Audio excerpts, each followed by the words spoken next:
Russell Kane. Out of his cage, it's Alex Reid. And their team captain, Sean Locke. And facing them tonight, Countdown Queen, Rachel Riley. Britain's funniest Widdicombe, it's Josh Widdicombe. And their team captain, John Richardson. Now, welcome your host, Jimmy Carr.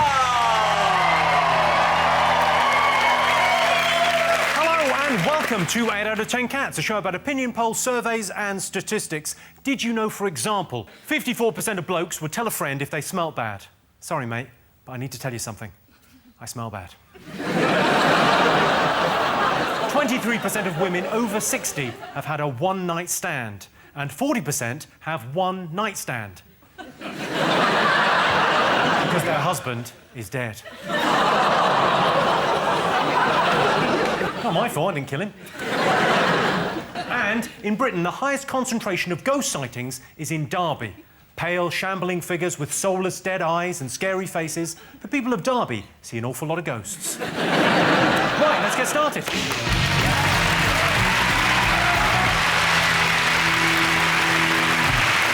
What are you talking about? That's the name of our first round. We've teamed up with a leading polling organisation, and they've asked the British nation what stories they've been discussing this week. It's our panellists' job to guess the British public's top 3 most popular talking points. Sean, Alex, Russell, what have the nation been talking about this week? It's got to be Giggsy. Giggsy? He's been a bit of a naughty boy, hasn't he?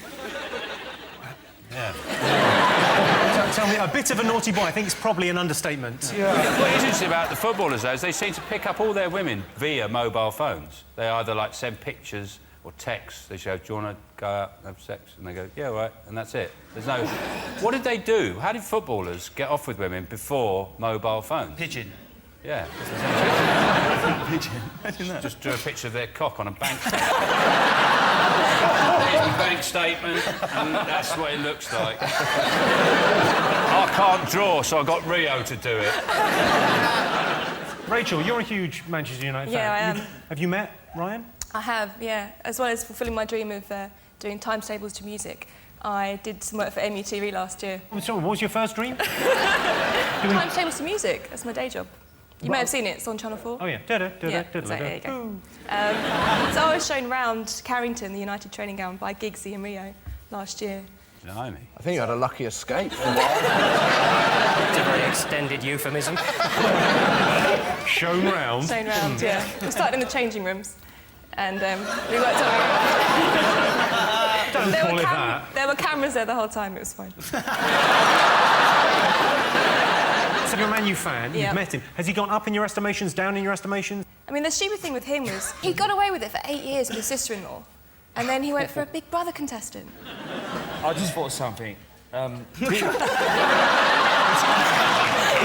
It's quite normal. Is it Lego?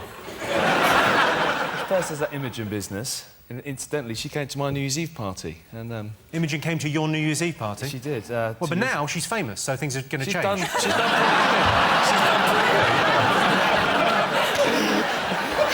good. She's now in a different league.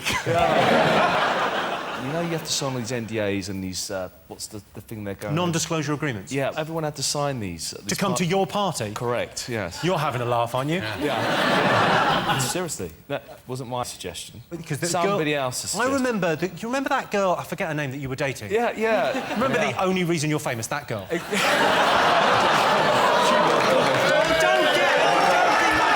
nice to me. I will be nice. Okay. Jesus. We should have booked security. I might be tired, but I know, all right. Don't cry, Alex. Jesus. Anyway, she didn't sign one, and she released on a YouTube of the exclusive footage of our party. And someone got very upset. I didn't care. Was it at your house? It was... that's a bone of contention now. I think I might be about to do my first joke as a team captain. So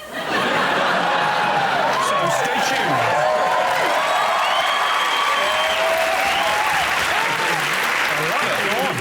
John, Cost. don't want to put the pressure on you, but make sure it's good. I mean, you can judge. Yeah. Close up on Sean as I deliver the gag. I wasn't at the party, of course, because most comedians do gigs on New Year's Eve. So does Imogen Thomas. John,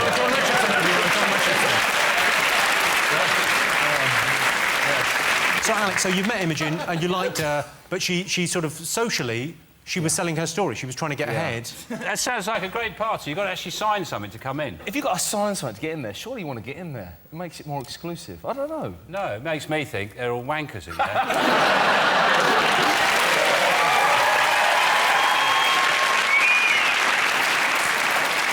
Do you see none of his sponsors give a shit? No one's dropped him. Like, I didn't know he was sponsored by Quorn. What kind of moral compass have Quorn got where they're going, well, if it didn't involve a pepperami, I don't care. I mean... Ironically, he's the one person who won't substitute his sausage for anything. You would imagine that, you know, vegetarianism's not very sexy. They're probably slightly delighted to have the Welsh Lothario angle. I'll fuck anything, I will. No cutlet.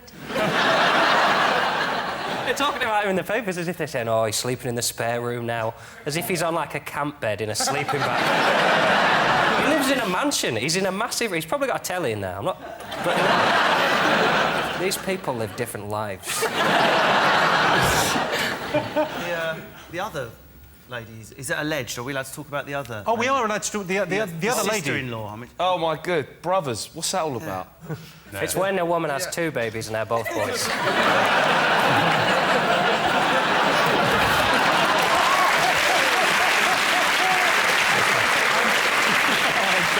Shall we have a look and see whether Ryan Giggs is one of the most talked about things this week?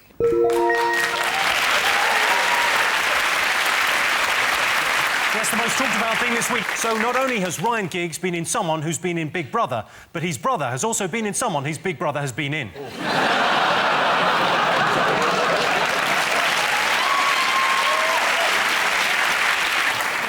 Ryan Giggs' mum, Lynn, is going to talk to Ryan alone about his affair with his brother's wife. If you're watching, Lynn, our advice, don't wear anything too sexy.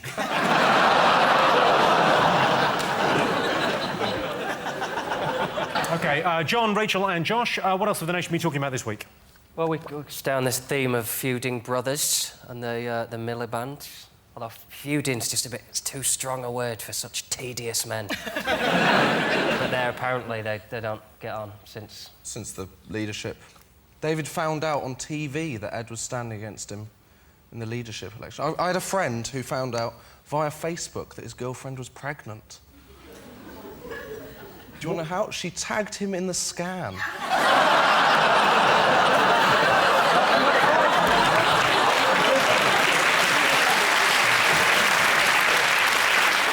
I don't understand why it's suddenly back in the papers this week. Well, because a book came out this week that talked about the extent of the rivalry between them and the fact they haven't really spoken since, and it's actually a lot worse than it was reported at the time. At the time, David went, no, I'm really pleased for him, brilliant.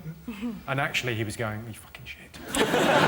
But it's not, it would be more of a surprise if they'd really got on, and like, because you can't, the alternative to them not being able to work together is them doing it together, like Jedward on the dispatch box. Like, I'm David, and I'm Edward.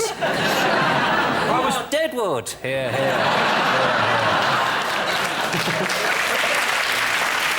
Let's talk to the political heavyweight. Alex, what do you think about the Miliband brothers feud? Well, I'm the youngest of 6, 3 boys, 3 girls. And my brother was, next one up, was like the breadwinner of the family. Big brother, I've always taken advice now, is now working for me.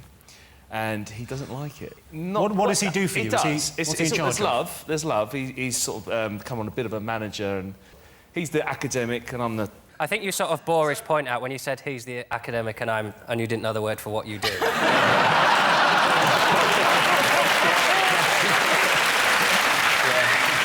I've got brothers. There's not much in the way of... I've never had a physical fight with my brother. We used to argue when we were little, but... He used to beat the crap out of me, He used to beat the crap out of you? Yes. Was there any... When you became a cage fighter...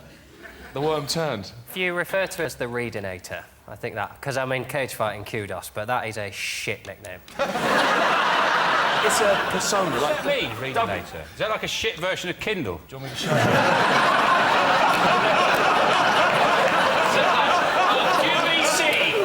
QVC, $35.99! The Reidinator!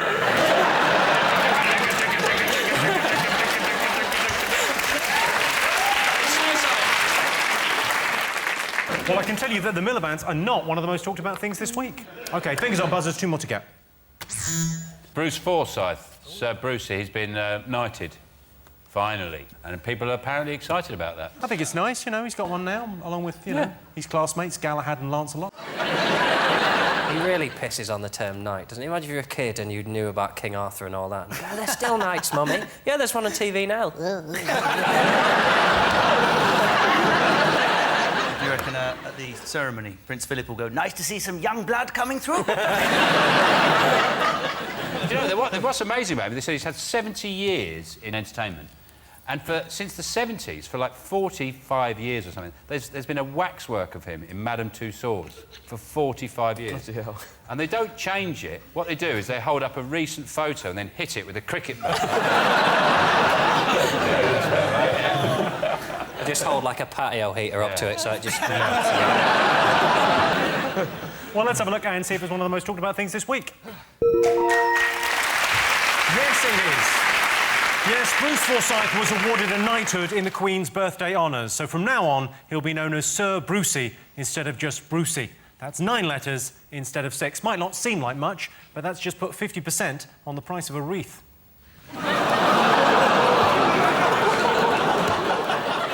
One thing still to get. Fingers on buzzers. Is it the juror who was sent to jail this week for discussing the case with one of the defendants on Facebook? So the trial's still going on and she's talking to one of the defendants about who else, her friends who are still in the courtroom. But the thing about it is, when you actually see what this woman's written, I think the thing that she should go to prison for is her appalling grammar. Yeah. We've got some of these. We've got Don't Be a Stranger, Pal. We have Meet Up Soon, Good Luck. Well, I think it'd be good for her to go to prison, because in prison, a lot of people often learn to read and write, don't they? In her defence, come on, listen, there's a... You know, I don't think that's a bad thing. What? I do text talk. You with a U rather than Y-O-U.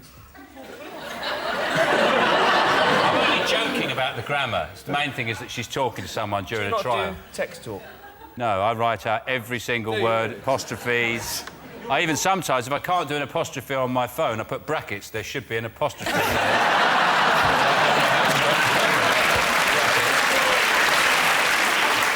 But if you look at the woman as well, you think so. She is a very good argument against the death penalty. Because if you think there's people like that on juries, people who are that stupid on a jury, you know, never mind telling the difference between right and wrong, she looks like she doesn't know the difference between right and left.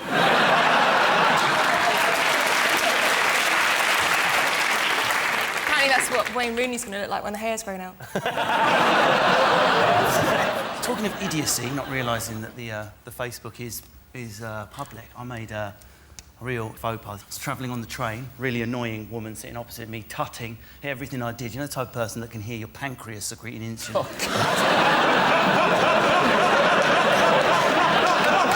Like bowl haircut, middle-aged, bag full of Catherine Cookson novels. So I said, "Oh my God, Total King Canute sitting opposite me." Sneaky way of swearing.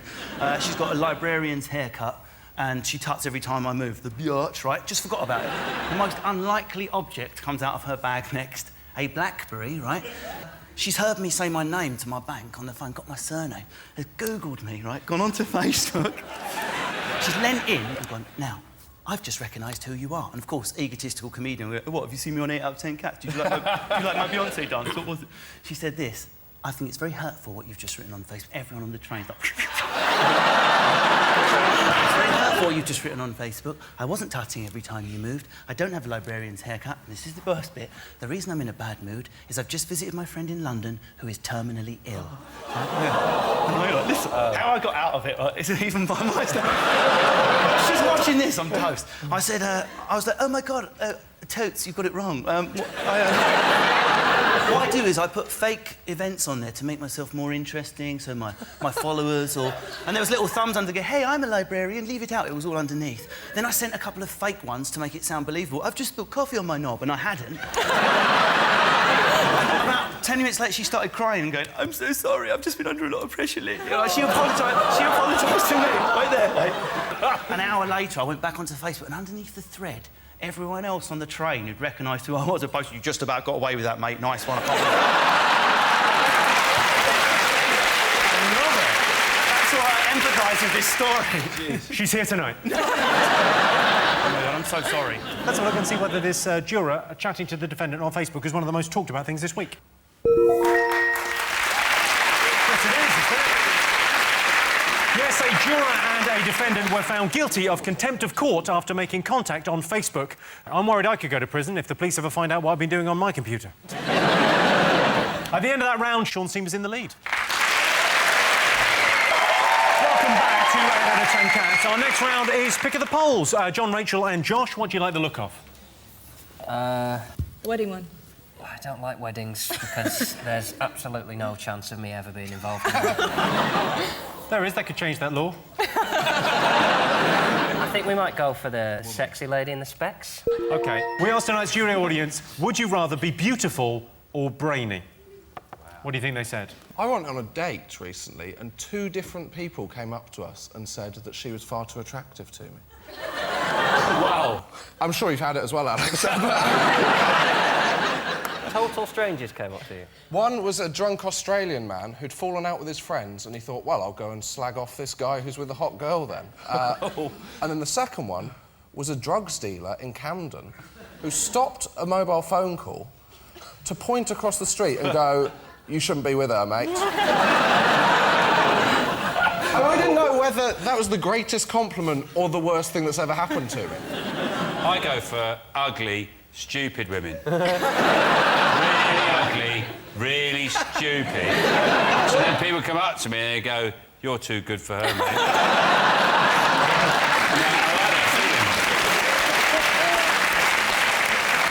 You shouldn't be with her. They go, there she goes.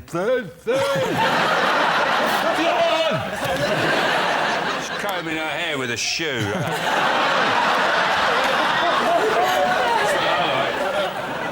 don't have to look any further than our guests to see beauty and brains. Obviously, we've got Rachel. We've got, on the other end of the spectrum, we've got you. Nil point. Is that a compliment? Yes, yes, it is a compliment.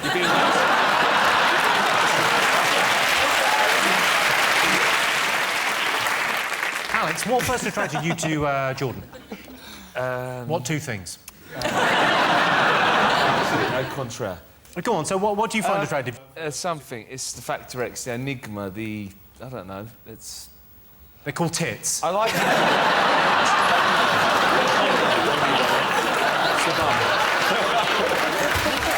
whole package.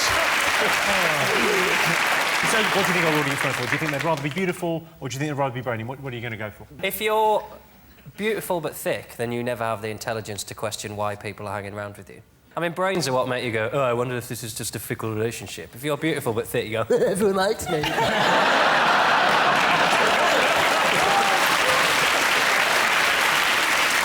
I would say, as a result of that, they'd say beautiful. Well, you're team captain. This is your first go, so I'm preparing you. Not nice to hear that in a woman's voice. This is your first go, isn't it? You're having fun. It's lasted long, isn't it? I think they'll go brainy. You think beautiful? Yep. I think beautiful, so you're outvoted. You think the audience would rather be beautiful? What do you think, Sean? Brains. All right, let's have a look and see what the audience would rather be, beautiful or brainy. Yeah, we're right. Yeah, the answer is 65% of our studio audience would rather be brainy. I'm not sure. If people really did prefer brains, then Stephen Hawking would have sold a few more copies of his topless calendar. Then the winner is the name of our final round. Best way to make someone cry. I've done a couple of... I like practical jokes. I've done a couple that have gone wrong and upset people. And when I was 17, like, my mum's a bit OCD and would always check where I am. She phoned my mobile and my friend answered it. I'd set this up. And he answered the phone and went, hello, who is this? We found this phone in the wreckage. Oh, Jesus. Good joke though, right, guys? I thought I was bad. Sometimes I don't tell my kids how hot the food is.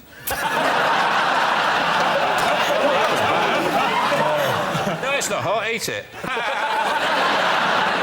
John, have you ever cried? He's a Leeds fan. Yes, I am.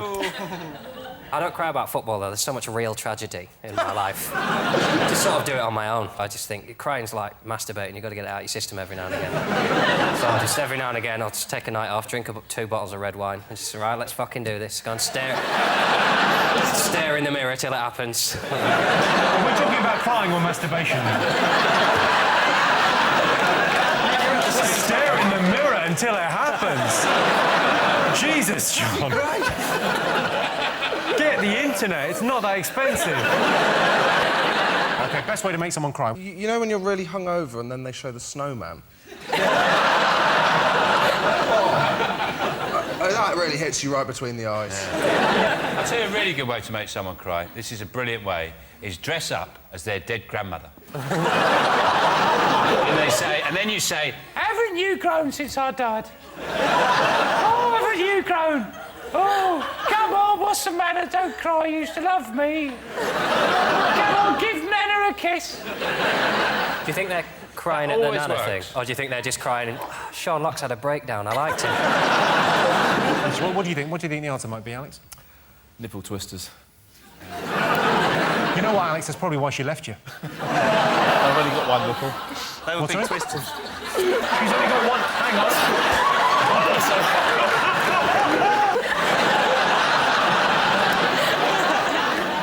A little bit of showbiz gossip, interestingly. She's only got... No. Me. You've only got one nipple? Yeah. How come you've only got one nipple? Got punched off. I think I speak on behalf of everyone in this room when I say I'd very much like to see that. So what, nipple? One good nipple. One, OK. One ripped off nipple. Oh, no, that has been punched off. That's my favourite thing that has ever happened on this show. Sean going... Yeah, that's it, yeah. Yeah, just checking out fellas' nipple. What's the matter with that? Most normal thing in the world. Something you do for pleasure, but it doesn't make you cry. Is it making love, the way I do it? Sobbing. I will give you a clue. It involves eating popcorn. Watching sad films. That is exactly the right answer. Well, that sound tells me it's the end of the round and the end of the show, which means the final scores are... Rachel, come on, you're good at maths. Whoa. Do the scores. Quickly, do the scores. Add up the scores. Quickly. Do the maths. There's no music, there's no music. There's no... da-da. Ooh, OK, 17 times 35. No, not without the music. Not without the music.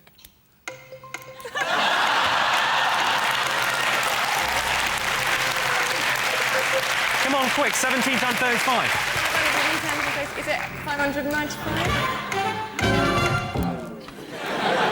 That is the correct answer. Which means Sean, Russell and Alex are the winners this evening. Thanks to all our panellists, our wonderful studio audience, and to all of you for watching at home. That's it from us, but stay tuned for Claudia Winkleman's new show, King Of. Good night.